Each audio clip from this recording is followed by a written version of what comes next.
Hello everybody, my name is Sasha Divine and I am here with two very awesome people. On my left I have Representative Ronald G.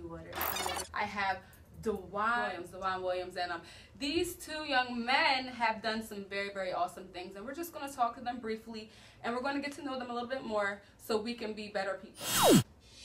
So, Representative Ronald G. Waters, how are you? I'm fine. How you doing, Star? I'm wonderful, and I'm better now that I've met you both. And I just have a few questions for you. Okay. So, what is it about you that wants to help others? I see in our community that we have a need, and we just can't sit around and say, well, somebody's got to take care of that.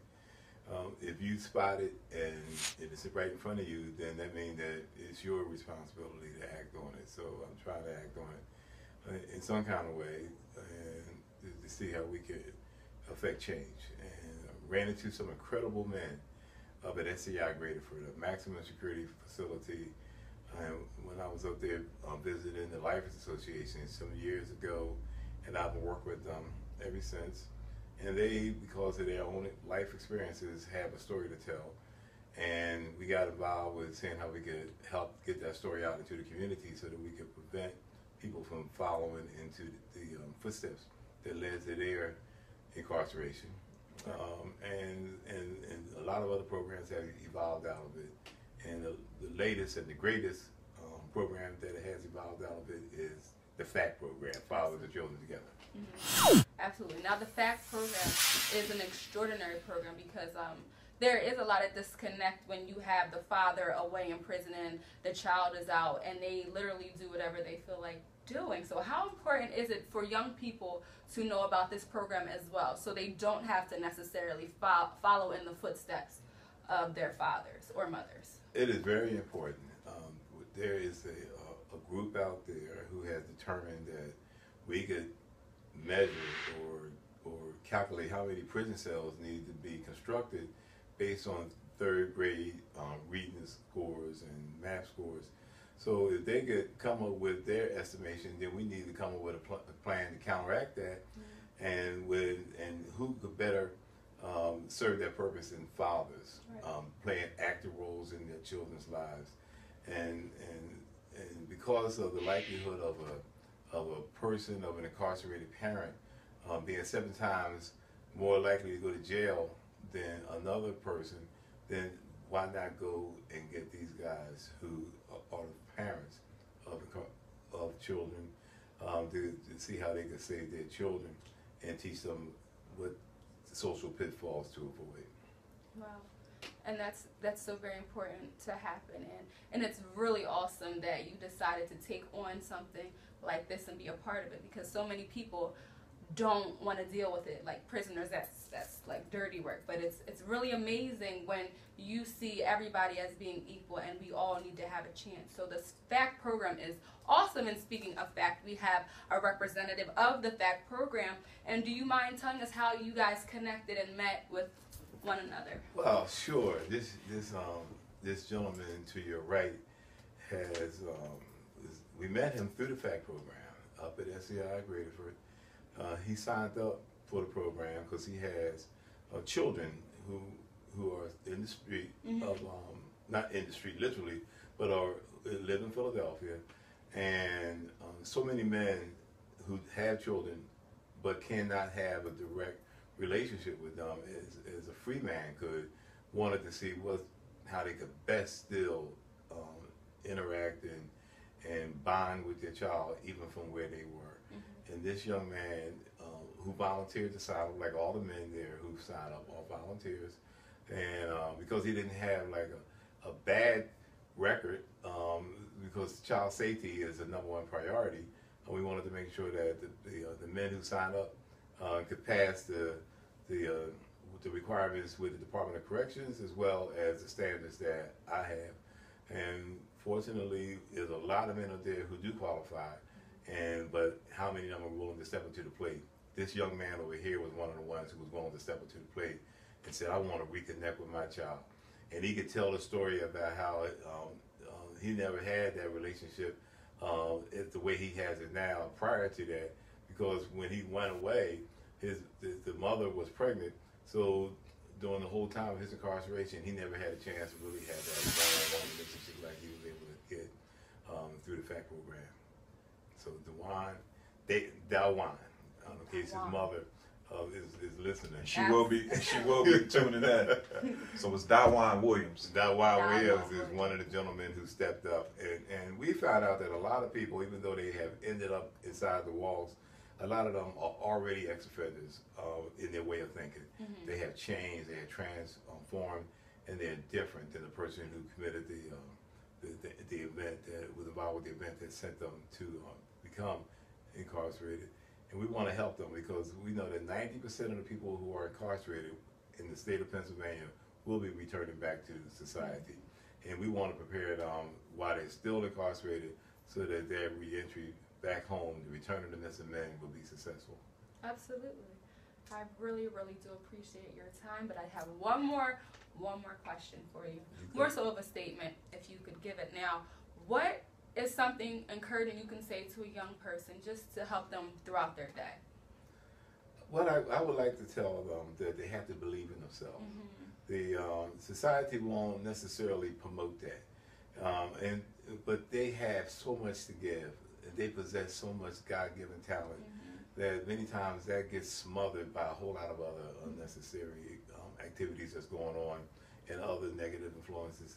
We want to help encourage them to believe in themselves because they could realize greatness only if they do believe in themselves, and there's a community around them, if it's family or neighbors or relatives, if they believe in them too, they will realize that greatness. So we want to encourage them to think and reach for the stars. And even if they don't hit the star, they're going to still arrive at something high. So we want them to think high and think above and dream on. And we're there to help them too.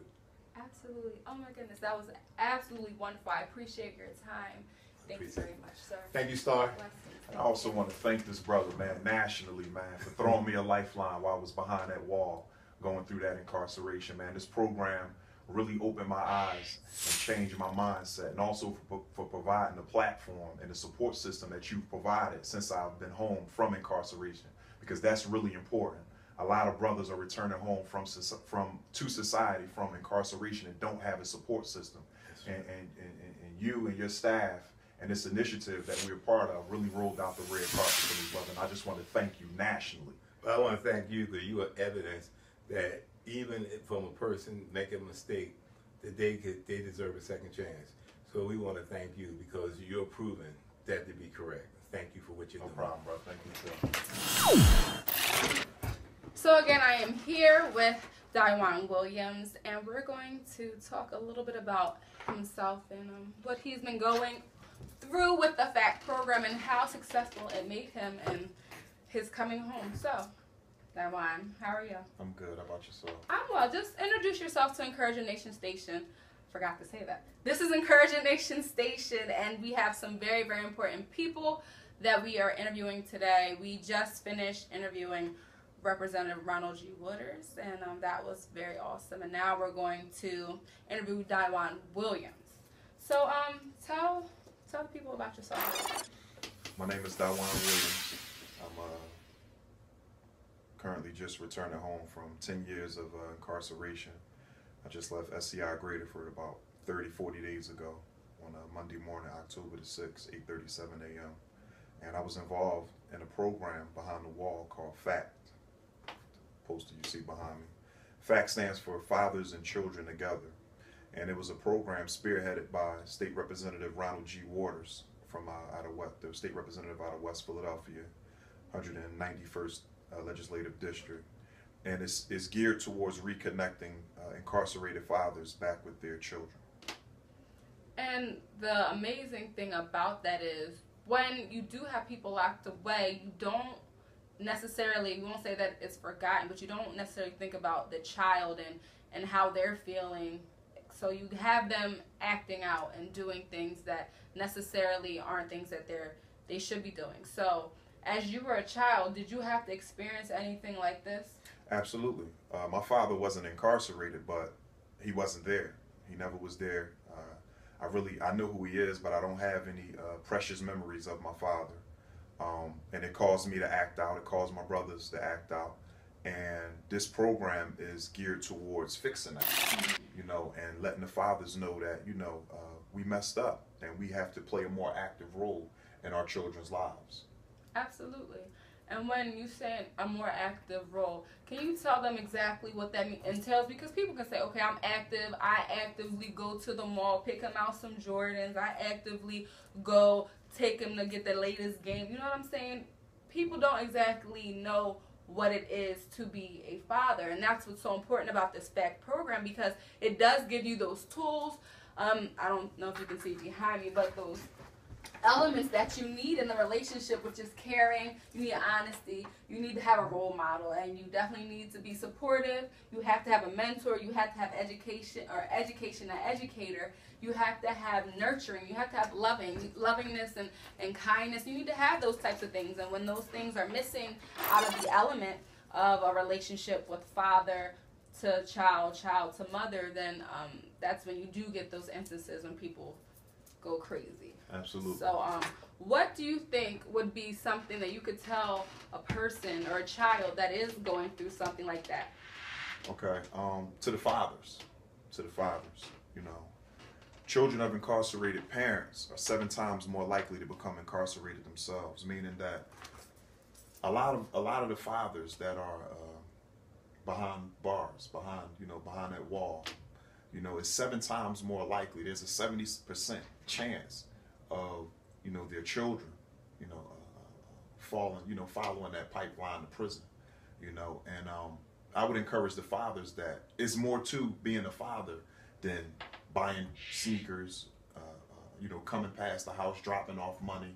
You have to play. When I say play an active role, I mean spending time with your child, getting to know your child, knowing his favorite, he or she, favorite color, favorite basketball player, favorite subject in school. Have a talk with your child. What's bothering you in school? What's going on in the neighborhood? You know, what's your favorite TV show? What's your favorite color? You know, why don't you like reading? You know, sit down and read a book at the kitchen table. You know, get a crossword puzzle, do a puzzle, because children appreciate your presence more than your actual presence. Absolutely. And that's so very true, because a lot of the times, you know, you can just hand off something, but that has no emotional attachment. Right, it has no sentimental value. So, you know, like I know I can get money from my father, but I'd much rather have time. Right. And people don't really stop and think about that. Right. Because maybe that was the element missing out of their relationship with their father. Maybe they didn't get anything from them. So, you know, everything is passed down, really. So, what made you realize that you had to change once you were incarcerated? Because if I don't change, I'm going to end up dead. I'm going to end up in the cemetery, and my children are going to really be without a father. Right. If I don't change, then my son is going to end up in prison, and my daughter will end up being somebody's baby mama rather than somebody's husband. You know, and my son will end up being somebody's baby father, you know, rather than somebody's husband, you know, and vice versa. And if I don't change, I'm just going to be your average statistic, you know, just another black man going in and out of prison, you know, no job, no resume, no work history, no real ethic, and you know, doesn't display accountability and responsibility. Right. So me sitting in prison from the time my daughter Ajane was 2 years old until the time she was 12 years old, and from the time that little Dawan was a seed in his mother's stomach, and her whole 9 months of pregnancy, and his first birthday, second birthday, and every birthday after that until October the 6th, 2014 at 8:37 a.m. I realized that if I don't change, my children will suffer, my family will suffer, and the only person that's going to lose is me.